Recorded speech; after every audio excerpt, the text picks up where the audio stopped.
The governing body has quite clearly positioned itself to impose at every opportunity, every form of pressure to effectively achieve its goal, and that goal is to get Williams and McLaren to accept a banning of the technologies that they've developed and perfected. FISA's council meets in July to rule on the decision. It's expected to support its scrutineers. But 3 teams have appealed. Operations Director Martin Whitmarsh is off to Paris to represent McLaren. Obviously, an analogy is halfway through Wimbledon week, suddenly determining that the larger rackets that have been used for several years, have been seen, are well known and well documented, to suddenly decide that they're no longer legal and disqualify all of the participants who are using those larger rackets. The Place de la Concorde is home to FISA's grand headquarters. Here, the appeals against the scrutineers' findings will be heard. If the council votes as predicted and bans active suspension, the 2 teams worst affected will be McLaren and Williams. Frank Williams, boss of the Williams team, has most to lose.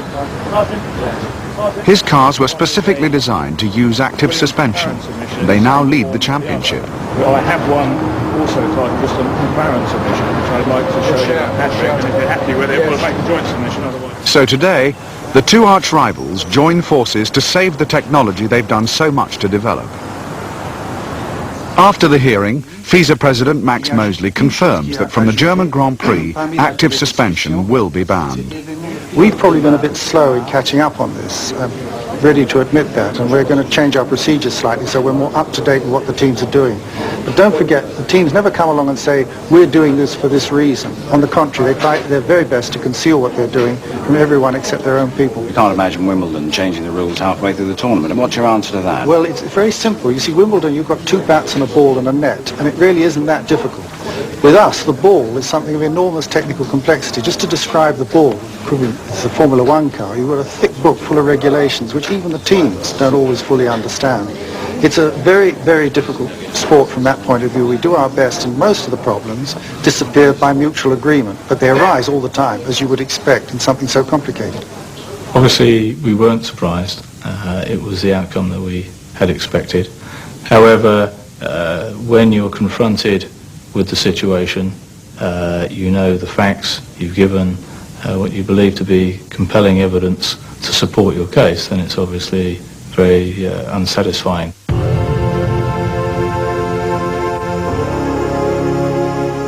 The judgment of Paris comes as unwelcome news to the designers and engineers in Woking. And it's not as if these cars have only appeared this year. I was involved with the Lotus in 82 and 83. We raced an active car in 83 in 2 races. I was involved with the Lotus in 1987, where we raced it all year. And we raced against Williams then, who had a similar car. And then here, over the last couple of years, I think it's very sad. It's a shame that, you're throwing away 20, 30 years developing and making the Formula 1. Maybe we have to change the name. Maybe it shouldn't be Formula 1 anymore. I think Formula 1 should be the pinnacle of the sport, and therefore all of this new technology should be found in the Formula 1 rather than in the road car. I think active suspension is something that is technically very interesting, and I think it's a shame that we can't use it anymore. The majority of the teams have access to some system, and I don't think it's really excessively expensive compared to what the drivers are paid, for instance. So I think I can't really see on what grounds people are objecting to it so much. Clutch move, because the clutch move comes from there. So if we remove those 2, put the clutch and locks, those relieve them. Put the lift valve on there. Yeah, the lift valve. In Formula 1, though, there's little time for sentiment. Now the immediate task is to work out what needs to be done to the cars, and then find out if they're still competitive without their active suspension. Clutch valve you can leave on there because it takes its supply from there. We have to take it off to get at them anyway, basically. There's not a lot of time left. The FISA decision has come through just a week before the start of the German Grand Prix. There are just 4 days before the transporters have to leave for Hockenheim. 4 days to overcome this latest and unexpected technical problem. The only purpose of the meeting was to make sure, it's for my benefit more than your benefit, to make sure we're all on the same wavelength. I feel that it would be worthwhile trying to run on Monday at Silverstone in a passive configuration to try and quantify what would really happen in the event that we wanted to run as an option passive in Hockenheim. If, for example, we're 5 seconds a lap slower in Silverstone, then it's going to be a completely different strategy to what we may consider to do in Hockenheim if it's 3/10. Watch this space, like they said. So, yeah. All right. Talk to you next week. Thank you. Bye. Joe Ramirez moves into action to sort out the logistics of this emergency test program. This includes tracking down Ayrton Senna. Have to find somewhere where we can test very quick and evaluate the car in, I guess, both passive and active suspension. Silverstone, which it wasn't available, we managed to convince them to have a day for us, and now they have made available the Monday. So we're going to test it on the Monday with one of the race cars that we have here to see what we find. So we have to find out organized tires and fuel, etc., and a driver and so on. Good afternoon. Can I have a racing division, please? Thank you. Did you try, Senna? Yes, it's. I left a message in Portugal. It's left Monaco with no answer. I called Portugal and left a message to call you or me as soon as he gets in. Yeah. So Kozlov is under control, the fuel is under control, the tires are under control as well. Yeah. No sets of tires. Yeah, they're being mounted tomorrow. Okay. Fuel, I don't know what Joe's finding. Yes, we've got 33. Bennett's going to be there in the morning. Running passive as well. With Kortov's. David Kortov. Okay. I don't know what that is, but they've got a car at Rickard, don't forget. Okay, no problem. Giorgio will be in charge of the test. Anything else? I don't know. Oh, your gear, your clothing. Oh, well done. Yeah, this is Stuart. The people who have never been able to perfect active ride are smiling at the moment, but because they think they've made life easier for themselves. But those are the people who couldn't win if you gave them an army of technicians and many more millions of dollars than we have available. And these circumstances aren't going to change anything. You know, the people that are the best to still win. 2 days later.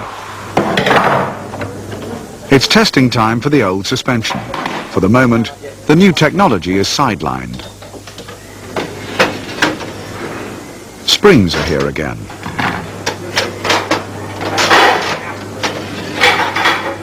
And so is Ayrton Senna, who's flown in this morning from Lisbon. Got my snow this morning? I was very, very early this morning. Very, because I was in Portugal.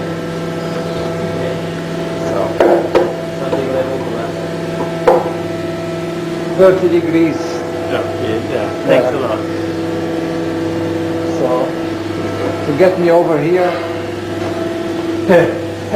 on a Monday, that early in the morning. Giorgio is relaxed about the loss of his computer-controlled suspension. Oh, I'm back in my natural habitat.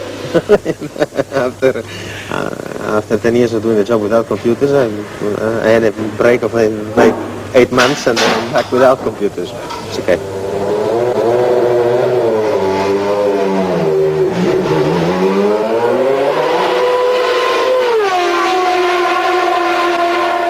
Without the computers, this car has ever been positive.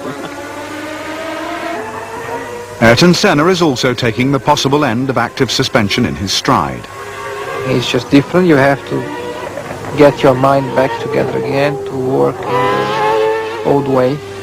It takes some time, takes patience. It's like you're working with a new car again, and you need time to get on with it and learn about its characteristics and how to attack it to make it better in different ways.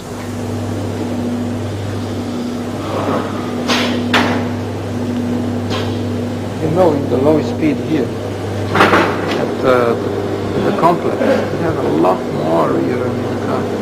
And front end, I have much more grip. I don't know if it's a few, good grip.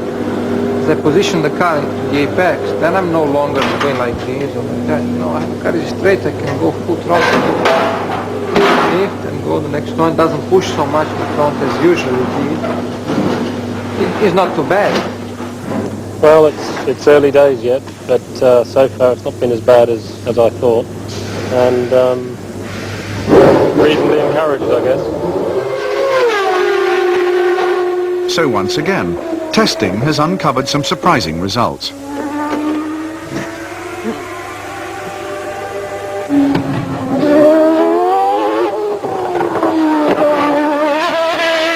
It is about that. It's between 1 second and 2 seconds slower, which is not a great deal, I think.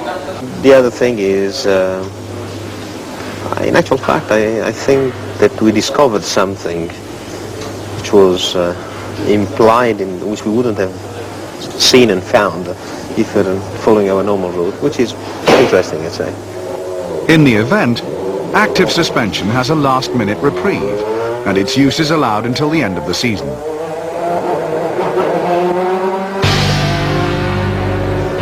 And so, come rain or shine, the testing program plays a vital part in McLaren's Formula One challenge. This year, the test team gets used to the roar of the new 12-cylinder engine from Lamborghini, as they put it through its paces in a specially built, unliveried car. They find an extra half-second a lap with new power brakes. And by the season's end, they've tried out nearly 100 different versions of the car's computer software. It pays off.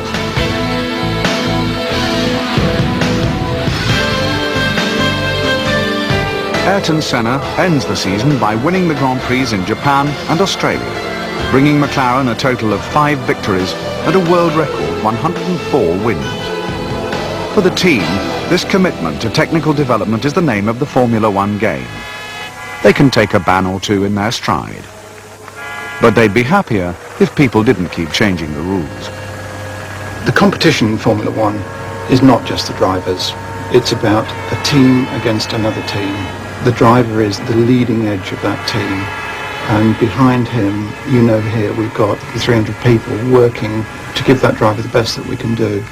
And therefore, we as individuals compete against our respective individuals in other teams. So I'm competing and Giorgio is competing against equal engineers in Williams or at Ferrari or Benetton. And that aspect for us is important. Yeah? Okay, pressure on. By our efforts, if you like, and by the efforts of our counterparts in other teams, we have raised the technology level, the game, and aspects of the competition to where we are today, which has now been wiped out. The reality of the situation is we will not weep for too long. In other words, come tomorrow we'll be, or come the end of the day, we'll be competing again against the same guys to do a better job at whatever the rules will allow us to do.